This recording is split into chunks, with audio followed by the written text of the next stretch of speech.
As we study the book of Genesis, in the very first chapter, we encounter a difficulty that has caused an enormous amount of controversy in the history of the church, and particularly in our day. And the controversy focuses on the fact that the order of creation is described for us in terms of a sequence of days. All that transpires in the work of creation takes place within the framework of a 6-day period. And as I say, this has caused no small amount of consternation because of the issue of what is meant by the word day.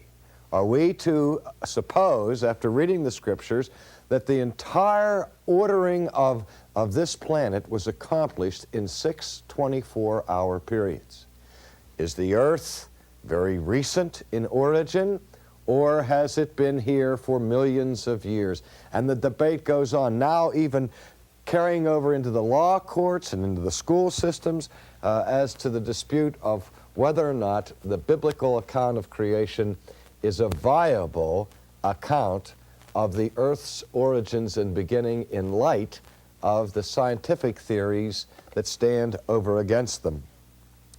Well, immediately as we encounter the question of the days of creation, we recognize that the Hebrew word that is used here for day, the word yom, is capable of more than one way of being treated. It does, at certain times in the scriptures, refer to a simple cycle of the 24-hour period. But also, it is used to be translated for eons or epochs in a certain time period without any specific reference to chronological dimensions of time. And so the debate goes on as to whether or not we have here an order of creation that takes place over thousands and thousands of years, or is it one that takes place in 24 hours? I frankly don't know the answer to the question. But one of the most significant questions that we can look at with respect to this opening chapter of Genesis is the theory that recent scholars have put forth, coming out of continental Europe, that really the word day is used not as a temporal distinction, but as a literary structure. That is, that the narrative of creation is communicated to us in 7 scenes, just like a 7-act play. Not that it is a play, not that it isn't concerned with real history and real truth, but the idea is that the order of creation is set forth for us in a literary fashion following 7 sequential stages. That theory is called the framework hypothesis, that each day introduces a new dimension of the work of creation. The theory has some attractive elements to it, and I just set it forth to you for your consideration. But what I'm most concerned about here are not the issues of time sequence, but rather to understand what the Jew had in mind by setting forth the order of creation in the way that it occurs. What is he trying to communicate to us? Notice that we read in verse 31, the very last verse of chapter 1, this statement: "And God saw all that he had made, and behold, it was very good. And there was evening, and there was morning, the 6th day." And so we see the creation of man on day number 6. And yet as we look at the whole pattern of the narrative, the author of Genesis is concerned to give us a structure that covers 7 days. Now, what's the significance for that? Well, as soon as we're involved with the question of numbers, we enter into a sphere of interpretation of the Bible that becomes very, very difficult. We do know that the Hebrews had a system of numerology, sort of a science of numbers, and that at certain places in Scripture, numbers take on a particular significance. You see, for example, the 40-day period, or 40 years in the wilderness, 40 days and nights of the flood. Jesus spends 40 days in the temptation situation, exposed to the assault of Satan. We see that the number 12 is significant. 12 tribes of Israel, 12 disciples, 12 apostles, and so on. The number 10 in the ancient world carried with it the idea of completion or perfection, and we have the 10 Commandments. The number 3, the number 4, combinations of it. Some have argued that what we find in Hebrew numerology is a strange relationship between the numbers 4 and the numbers 3. 4 plus 3 gives us 7. 4 times 3 gives us 12. 12 times 12 gives us what? 144. And we think in the book of Revelation of the 144,000 faithful who are redeemed. And the problem is, now I don't know of anybody who has really, for sure, cracked the code. We're still somewhat puzzled by this whole phenomenon of the use of numbers. But certain things do emerge and certain things are clear, and that is that the number 7 is used in some holy sense of completeness, and that the number 6, which indicates 1 short of 7, symbolizes in this Hebrew pattern imperfection. In fact, when we turn to the New Testament, to the Apocalypse, we find that the number of the Antichrist, who is the quintessence of evil, is the number 6, elevated to the 3rd or to the superlative degree, so that the number on the forehead is what? 666. Again, the elevation and intensification of imperfection or of evil. So isn't it strange that in the order of creation, man is created on the 6th day rather than the 7th day? Well, I don't want to make too much of that, because obviously the author, in describing for us the order of creation, is trying to show an ascending pattern of creation, that the simpler things are created first, and that man's creation is seen as the crowning act of God's work, that it is the glory of God, the image of God, which reaches its culmination on the 6th day. But the story of creation doesn't end there. And the thing that I want us to notice that's vital here is the difference between what is ultimate and what is penultimate. Penultimate means that which is just short of the ultimate, but not quite ultimate.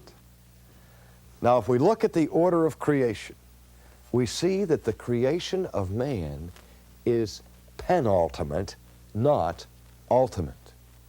I raise that because we've been seeing throughout this examination of Genesis the conflict that exists between the classical Christian view of man and that which is found in secular theories of man, most notably within humanism. In humanism, man is seen as the ultimate movement of creation. But in Hebrew categories, the creation of man takes place on the 6th day. And it's the 7th day where the climax of creation takes place. Now, what happens on the 7th day? Let's turn now in our text, if we can, to the first part of chapter 2. Thus the heavens and the earth were completed, and all their hosts. And by the 7th day, God completed his work which he had done, and he rested on the 7th day from all his work which he had done. Then God blessed the seventh day and sanctified it, because in it he rested from all his work which God had created and made. Now those few verses there have a hint of mystery to them. Certainly the seventh day is the day that God rests. Does that mean that then God ceases all activity? Jesus corrected that misunderstanding by saying that my Father has worked and is working. It's not that God created the world in 6 days and then went to sleep and then stopped all divine activity, as if the work of creation took place in 6 staccato beats, and then there was a rest, a pause, and a cessation of divine care and consideration. Such views have been presented to us in past times. I'm thinking again here of the idea found in 18th century philosophy and theology under the rubric of the word deism, where deism was an attempt to produce a natural religion, to strip Christianity of any kind of an idea of a God who intrudes into the space-order continuum.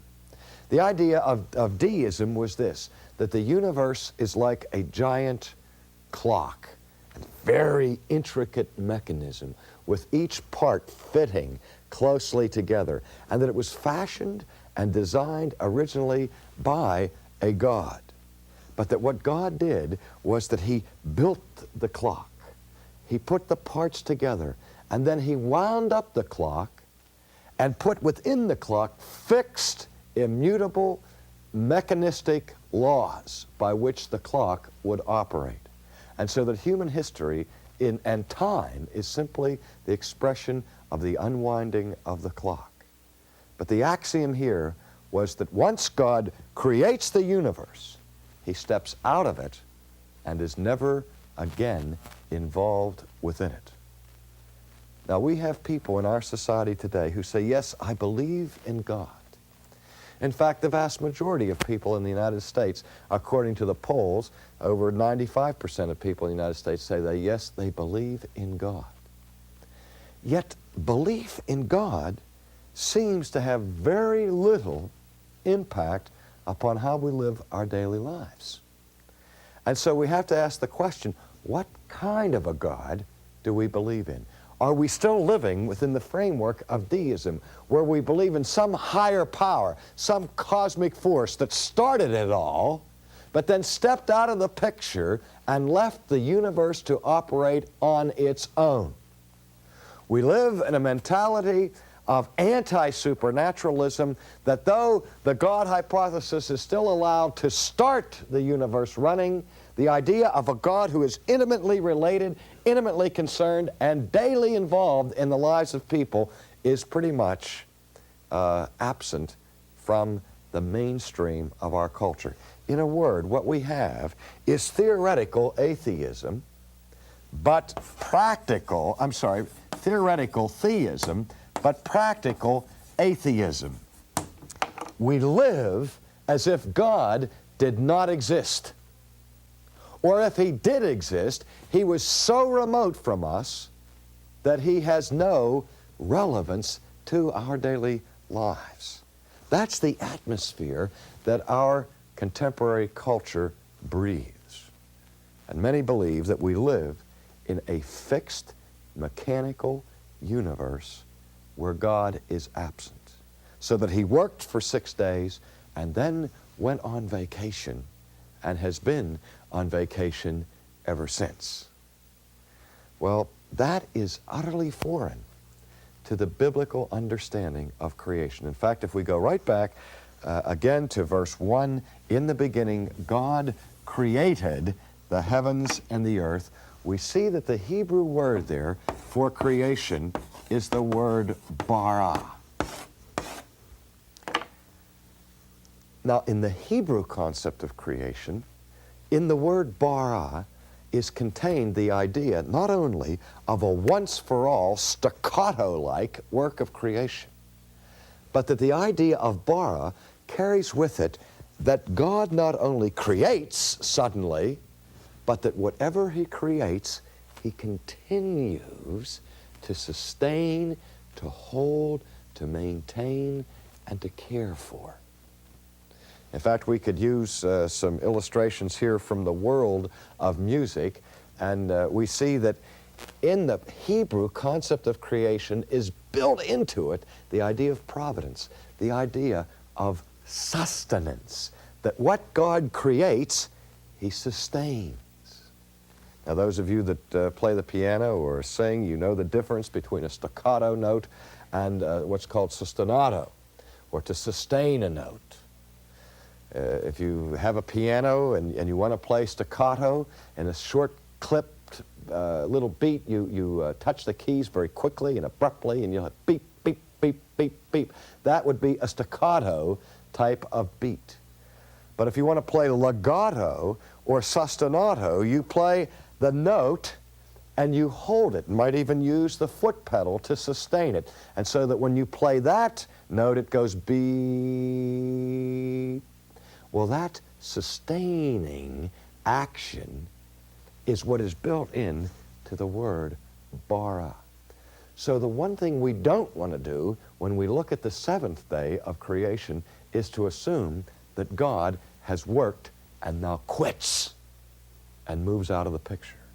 But you see, that which he created on day one, he sustains on day two, and what he makes on day two, he preserves on day three. What he makes on day four, he holds on to in day five. And everything that is created in those first 6 days is still held together and maintained throughout the seventh day.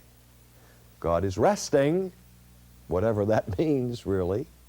That is, he has completed the stages of creation, but the rest cannot be interpreted to mean that he then steps out of the picture. The God that is revealed in Genesis is a God who is committed, who ties himself to the daily continuity of our lives and of our planet.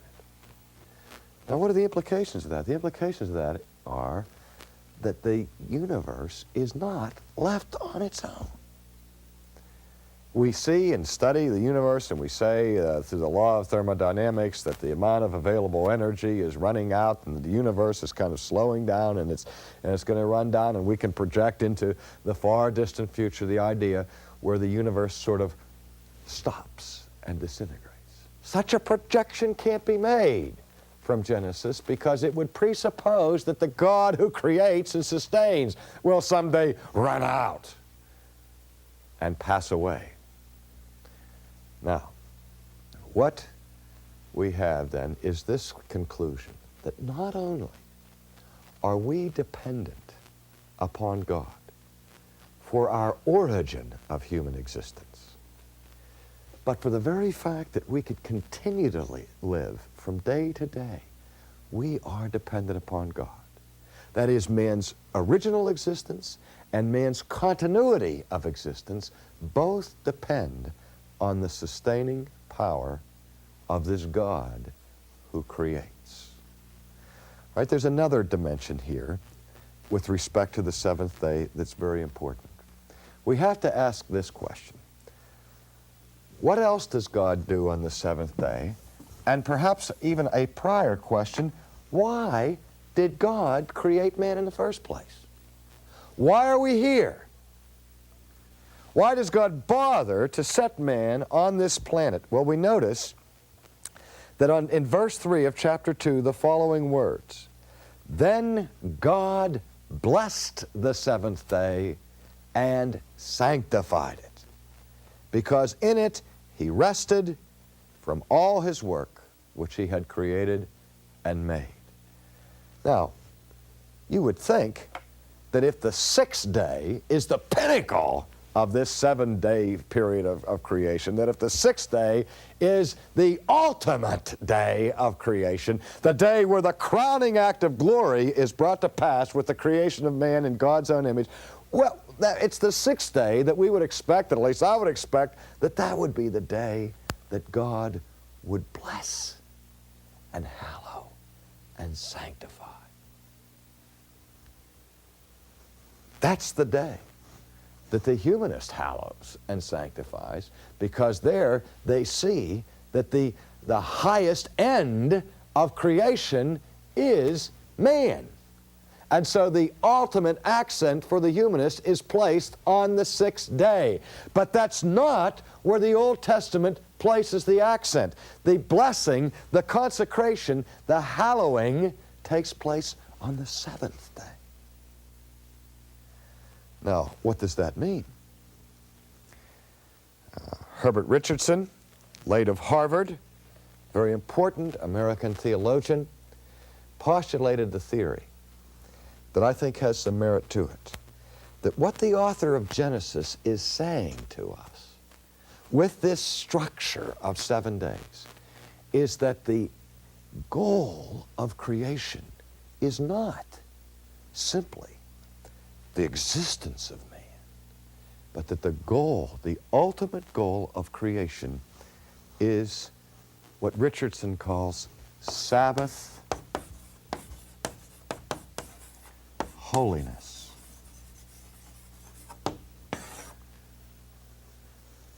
That man is created for holiness and for rest.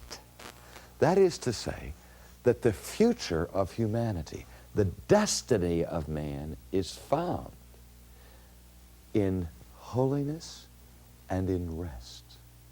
Not that our future is moving towards taking a nap, but rest from uncertainty, rest from inner turmoil, rest from the elusive pursuit of peace, rest from what the existential philosophers call that built-in problem of anxiety that plagues human existence.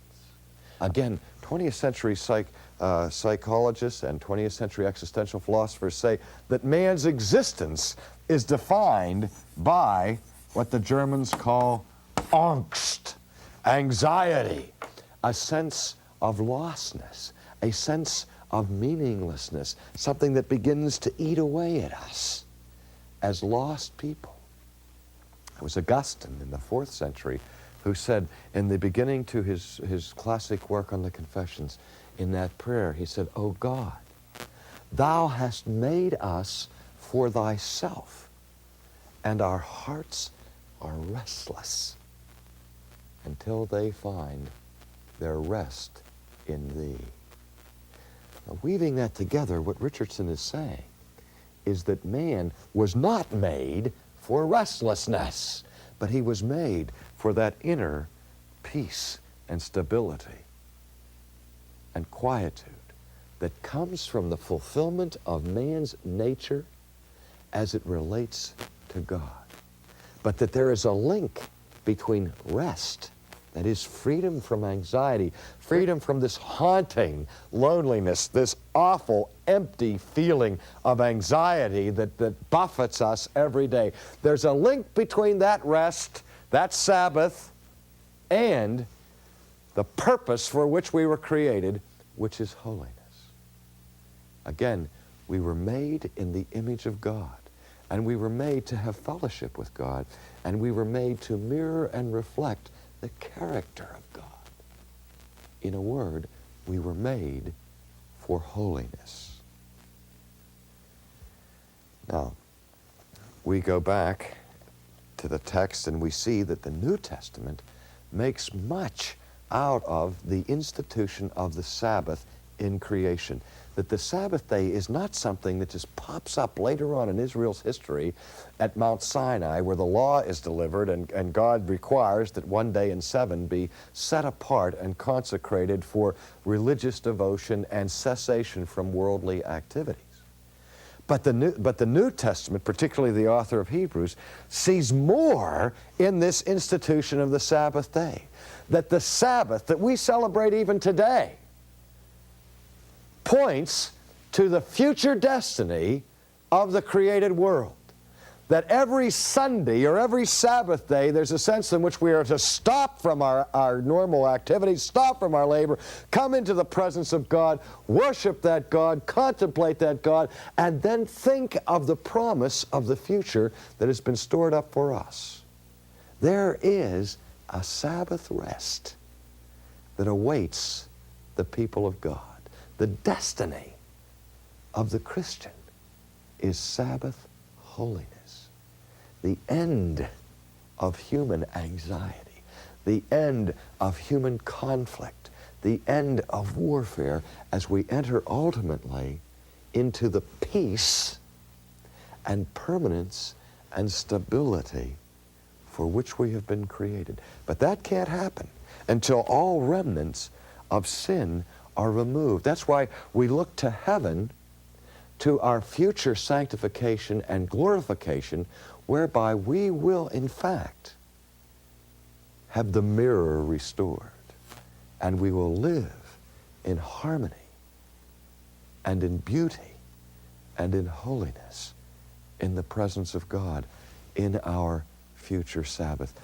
In the Presbyterian Church, they have a catechism called the Shorter Catechism, in which young children are asked questions, what is sin, and then the child has to give the response. Sin is described by the answer.